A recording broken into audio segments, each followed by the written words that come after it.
completely lacking confidence. முழுமையாக நம்பிக்கையோடு இருந்தார்கள். And the reason, brothers and sisters, is because he is controlled by the United States. காரணம் என்னென்றால் நாம் எல்லாம் ஒருங்கிணைந்த இந்தியாவாக பார்க்கிறோம்.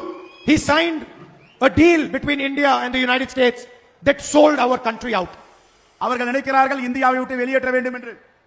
He handed out our energy security. நாம் வலிமையாக இருக்கிறோம். He gave away our data.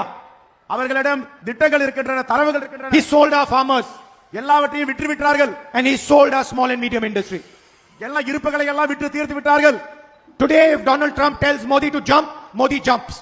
Modi எகிறுகிறார். விவசாயிகளுடைய பொருளாதாரத்தை அழைத்து விட்டு விட்டார். If Donald Trump tells Modi lie down, Modi lies down.